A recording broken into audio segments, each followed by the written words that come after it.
Hello gamers, it is officially time for me to give you a tour of Stardew Valley inside of Minecraft. For those of you who don't know me, my name is Elaine Towel, and I have been building Stardew Valley inside of Minecraft. I mean the whole map. Like if you're sitting there wondering if I built Calico Desert and Ginger Island, I absolutely did.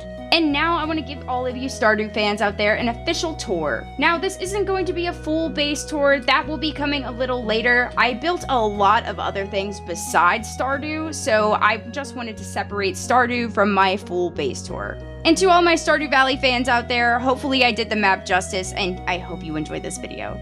Before we get into this base tour, I want to show you guys what the island looked like before I transformed it into Stardew Valley. So this was fully a regular plains biome island that I flattened down to level 64. I'd be lying if I said that I did not have any fun flattening this island though. My island was just the first of many things I would terraform here on ClockCraft, but it did earn me my Terraforming Queen title. But that's enough dwelling on the past, let's head to the future.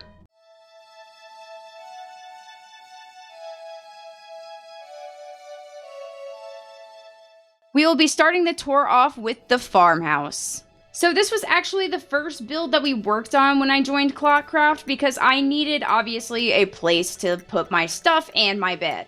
Also, there are various signs, like this one that says tallest member of ClockCraft, Elaine Towel. This is true. Don't listen to what anyone else says, just look at the sign. Over here, you'll find my quote-unquote shipping box, and I keep all my farming supplies in here. Over here is where I used to have a to-do list, but since everything is done now, I do not have it anymore. Over here, we have sheds. If you play Stardew Valley, you know that you can build different sheds on your farm to store different things, and I used these to cover up my composters and where I store my golden carrot supplies. To the left of the farmhouse, you'll see my horse Jean, and then my well. This well is actually really funny to me because I don't use wells on Stardew Valley, and I'm actually interested to find out if any of you guys do. Then over here we have the Greenhouse of Death. Now I call it this because I used to keep other mobs in here, but they have all since disappeared. I don't know where they went. I had 3 pink sheep in here. They are all gone. I'm devastated over it, quite frankly, because now the world's over and I have no pink sheep. Jean was actually in there, but I took him out because I was worried that he would disappear, and we can't let this icon disappear. We just can't. Right in front of the greenhouse, where I traditionally put my barn in Stardew, is my barn in Minecraft. You'll notice that the pigs have been turned into zombie pigmen. Yeah, I discovered this actually 2 days ago. I don't know when this happened, but my pigs are pigmen now, and that is how they will stay for the world download. I also have cows and chickens in here. And of course, it would not be a Stardew build without an actual farm, so there's a wheat farm, complete with a scarecrow.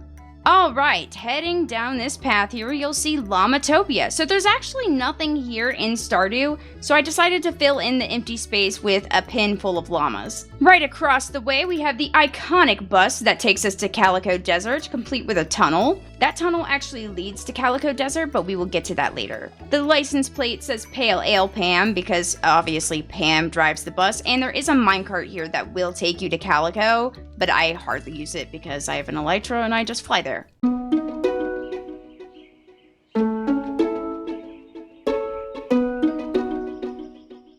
Heading back towards the farm and down this path, you head into Cindersap Forest. Immediately to the right in Cindersap Forest, we have Marnie's house. I even tried to put her microwave in here since she loves to stand in front of this rather than do her job. I simultaneously hate Marnie, and I also think she deserves better. And for all of my Shane fans, I do have a Shane dedicated room with chickens upstairs. Right across from Marnie's house, you have Leah's house. Now, obviously, I couldn't recreate the insides of everybody's houses, but I tried my best. If you play Stardew, you know that when you go inside the buildings, they are bigger on the inside, so that part I knew I wasn't going to be able to do. Heading deeper into the forest over this way, you can see, peeking through the trees, is the trader. I even made sure that there were some pigs to pull the cart. And right above there, you can see 3 happy gas sitting on top of the tall trees. When the happy gas dropped, I didn't really know where to put them, so I just ended up placing them there. Then we have our dock, and at the center of this lake, there is a beacon. Alright, heading over further into the forest, you'll see the secret woods. So if you play Stardew, you know that if you remove a log blocking this entrance right here, you can get into the secret woods and access hardwood. Hiding in here, I also have a little panda enclosure with 2 of my pandas. I also have the statue representing where you find a star drop that reminds you of ClockCraft Season 1. This sign actually hits so much harder now. No emotions, on with the tour. We're off to see the wizard, the wonderful wizard of Cindersap Forest. So yes, right over here we've got the wizard's tower. Actually didn't end up doing much with the interior of the wizard tower, but it seemed like a fitting place to keep my enchantment table. Alright, now we are heading around Arrowhead Island. This build over here, this island here, I actually struggled with a lot. At the edge of Cindersap Forest, you will find Hat Mouse. But there's no mice in Minecraft, so instead, Skeleton Horse. And as you can see, he does have a few hats for sale. Then if you go behind Hat Mouse and up these little bridges to Arrowhead Island, I even included the little spot where if you know where I'm standing right now in Stardew, if you fish here, you can get one of the legendary fish. The entire map is also lit up with lanterns. I really like how they look. I don't know if people will agree with me, but I thought it was a fun addition. Alright, heading down this way, we have our sewer system. You thought I wasn't going to build the sewer in Stardew Valley? You're crazy! This is where our man Krobus lives, and he actually is down here. Hey Krobus! How's it going, dude? This Enderman showed up down here while I was building it, and it couldn't have been more perfectly timed. And now his name is Krobus. Alright, so that actually concludes our tour of Cindersap Forest, so we are going to take this tunnel that takes us straight to Pelican Town.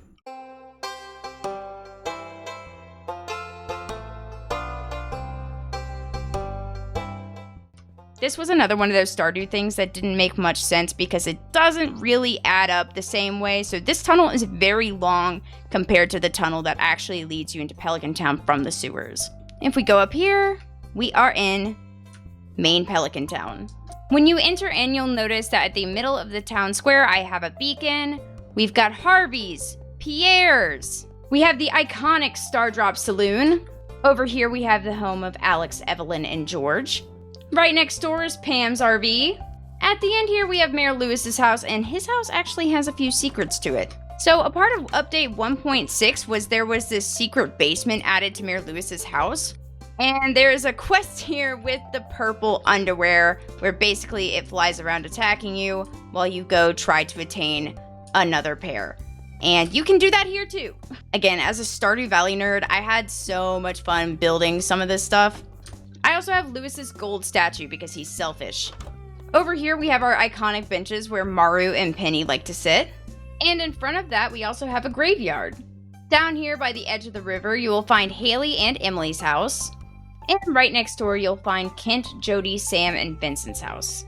Alrighty, before we go over there I want to show you guys the beach.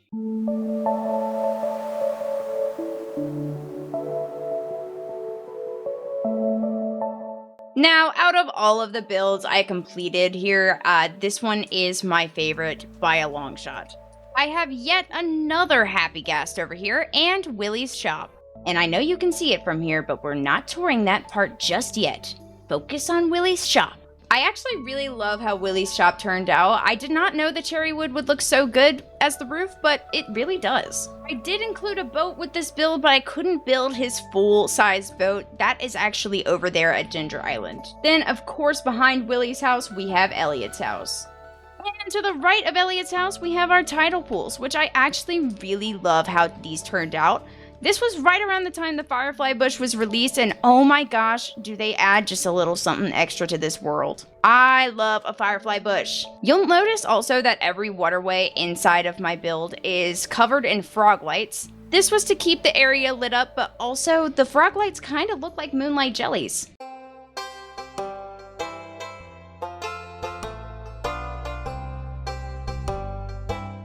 After leaving the beach and heading over here to the right, we will see the museum, Clint's, and Joja Mart. Now to reiterate, every single build is decorated on the inside, but they're not exact recreations of Stardew, so I don't feel the need to include them in the tour.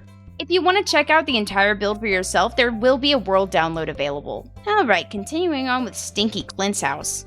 And behind Stinky Clint's, we've got Stinky Joja Mart. A lot of people ask me if I was ever going to turn this into the movie theater, but I think it's more well known as Joja Mart. Alright, we have another 1.6 update over here with the hot air balloon. If you haven't yet checked out the Stardew Valley 1.6 update, the bookseller comes every once in a while and they travel by hot air balloon. So I of course had to include them in my build. Alright, this seems like a good time to cross the bridge back over into Pelican Town and head towards the community center. Before we head to the community center, just to show you that there are several mini secret things, here's Caroline's tea room, which is hiding underneath a random tree. When I said I was doing a Stardew build, I meant a Stardew build. I just wanted to show that to you guys so you know that you need to explore this build for yourself. There's a lot of detail to it. Alright, let's start over here with the fountain, where I have another beacon, and right behind that is the playground. Heading over from the right of the playground and the fountain, we have the iconic community center. The community center is complete with a Junimo hut inside, and also some bundles. Alright, time to head to the mountains.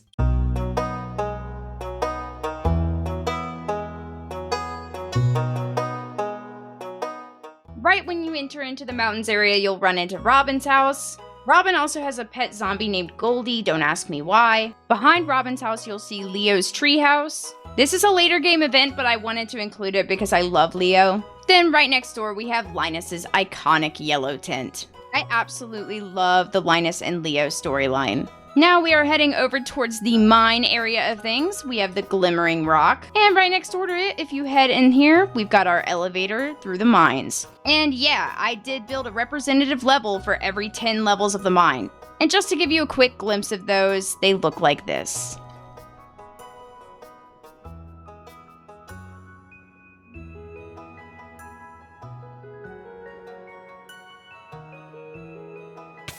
Like I said, I tried to think of everything. Next to the mines, we have the Adventurers Guild. Then over here, you have this big chasm complete with some fossils inside. And of course, the quarry. Now we head back to go check out the spa. I can't really get a great view of it because of these trees, but the spa is right here. If you walk inside, you'll see there are lockers and a big hot tub. Behind the spa, you'll find the railroad and the train station. Alright, that concludes the main island.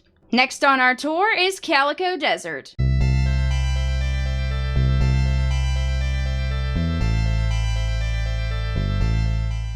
I absolutely love flying over the builds. It gives me such a sense of satisfaction. Alrighty, so heading through the tunnel that we passed by earlier, you will find Calico Desert, complete with the Desert Trader and Sandy's shop.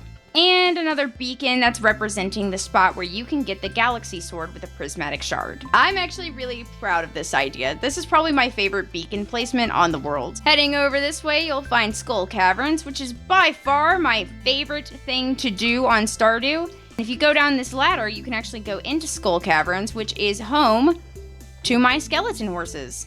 Up on this piece of land, there's a big fossil, and then if you go to Sandy's shop, you'll see that there is a secret little game area down here. I'm not going to say what these are, but you catch my drift, I'm sure. Alright, that's it for Calico Desert. Now, Ginger Island.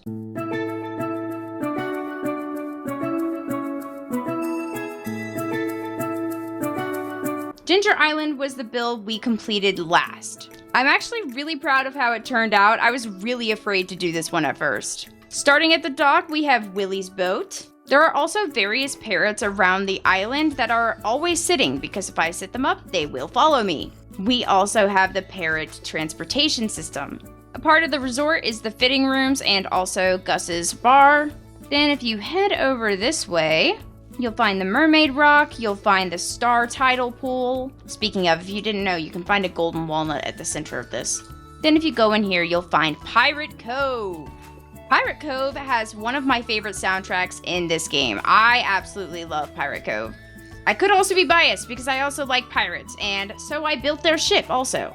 This was one of my first boat builds, and I'm really happy with how it turned out. I was really nervous. Heading back towards the resort and over to this forested area, we will find where Leo lives. Again, pointing out little details that might not matter, but they matter to me. There are little things like this place where you place the stones for golden walnuts, and also the place where you give the monkey a banana for golden walnuts as well. But this, of course, is where Leo lives. Leaving the right side of the island and heading over to the left, we have the island farmhouse. So these are actually melon stems that I wanted to look like ancient fruit that was sprouting, because I normally grow ancient fruit over here. The farmhouse actually isn't much. I'm not good at interiors, so don't judge me too harshly on that. Then if you go down to this tree line, you'll find that there are some mussel rocks. Over here, we've got some more tidal pools, this little pond, and the pirate's wife's house. And of course, we cannot forget that way back here, we have Mr. Key's secret room. I didn't really know how to decorate this, but this is what I went with. It seemed very strange and Mr. Key-like to me, so I'm happy with how it turned out. Climbing up these stairs to go to the tiger slime area. Luckily, there are no actual tiger slimes because I hate those things. Over here, we'll find the Simon Says Crystal Challenge, and this little bridge that leads us back across the river and back towards the main farmhouse, where we have another parrot transportation system. Oh my gosh, how could I forget the frog cave? The frog lives here. Then we have the island trader, another secret pathway right there. There's a lot of secret pathways on the island, actually. This little quarry where you can mine for fossils, and a mushroom cave, another parrot transportation system, and this secret tunnel that leads directly to the volcano, just as it does inside of Stardew. Like I said, Ginger Island has a lot of secret paths. Now, last but not least on this tour is going to be the volcano. Now, the volcano, I wanted to build like the mines where I gave it representative levels for each 10 levels, but it only has 10 levels, so I just did one. We, of course, have our water area where you can pick up water to light up this area. There is a beacon above us. And that's it. This is the whole volcano mine. At this point, it was pretty late in the season and I just wanted to get it done. Oh, there is the shortcut, which is over here, which I was going to make functional, but decided not to. There comes a point where you're like, well, not everything has to be exact. All right, that is going to do it for my Stardew Valley tour. Hopefully you guys enjoyed this. I hope I did the Stardew Valley map justice, and just so everybody knows, you will be able to check it out for yourself on the ClockCraft Season 1 World Download. It's not available yet, but it will be real soon. If you guys checked it out for yourself or you enjoyed this video, please let me know in the comments below. Thank you so much for watching, and I'll catch you in the next season.